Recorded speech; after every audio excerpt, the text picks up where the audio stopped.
কারণে আমাদের ছাত্ররা কমে যাচ্ছে।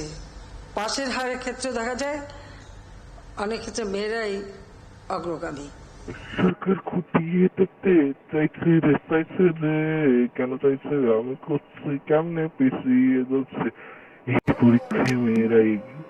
ভাই গো, ভাই আমি কি জীবনে শুনবো না যে এবার সরকার আবার বলছি খুঁটিয়ে দেখবে। আমি বলবো ছেলেরা কেন পিছিয়ে, মাননীয় প্রধানমন্ত্রী। ছেলেরা কেন গেছে পিছিয়ে, ছেলেরা কেন গেছে পিছিয়ে, ছেলেরা পিছিয়ে গেছে ছেলেদের কারণে। তারা পড়তে বেচারা কোন, পড়তে বেচারা কোন, মেয়েদের পিছিয়ে পিছিয়ে ছুটে বেড়ায়। মেয়েদের পিছিয়ে পিছিয়ে ছুটে বেড়ায়, মেয়েদের পিছিয়ে পিছিয়ে ছুটে বেড়ায়। মাননীয় প্রধানমন্ত্রী বুঝতে পারছেন?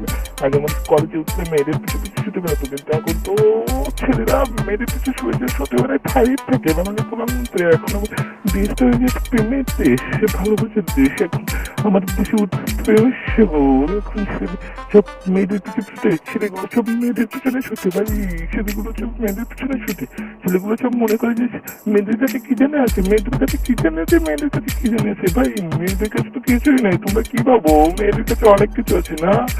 মেয়েদের কাছে কিছুই নাই, মেয়েদের কাছে কিছুই নেই। মেয়েরা দেখতে শুধু সুন্দর হয়, তাদের তারা আকর্ষণ করায়, তারা গোলাপ ফুল, তারা কাটা মেরে চলে যায়। তোমরা কি মেয়েদের বাচ্চা তারা সব সোজাই? নো, তারা তো খারাপ, তারা বিয়াদব, তারা অসভ্য। মেয়েরা অসভ্য নয়, করলে আমার খাবার খাইতে হবে, কিন্তু মেয়েরা অসভ্য নয়, কেবলারাই অসভ্য। কেন তোমরা মেয়েদের পিছু পিছু ছুটবো? ভালো করে পড়বা, তোমরা কেন বেরোবার পারবো? ভালো করে পড়বা, তোমরা এবার এগিয়ে যাবে। আমি চাচ্ছি তোমরা এগিয়ে যাও, কিন্তু আমি যদি বলি ফ্রি ফায়ার বাড়িয়ে না, তোমরা কমার করতে পক্ষ না।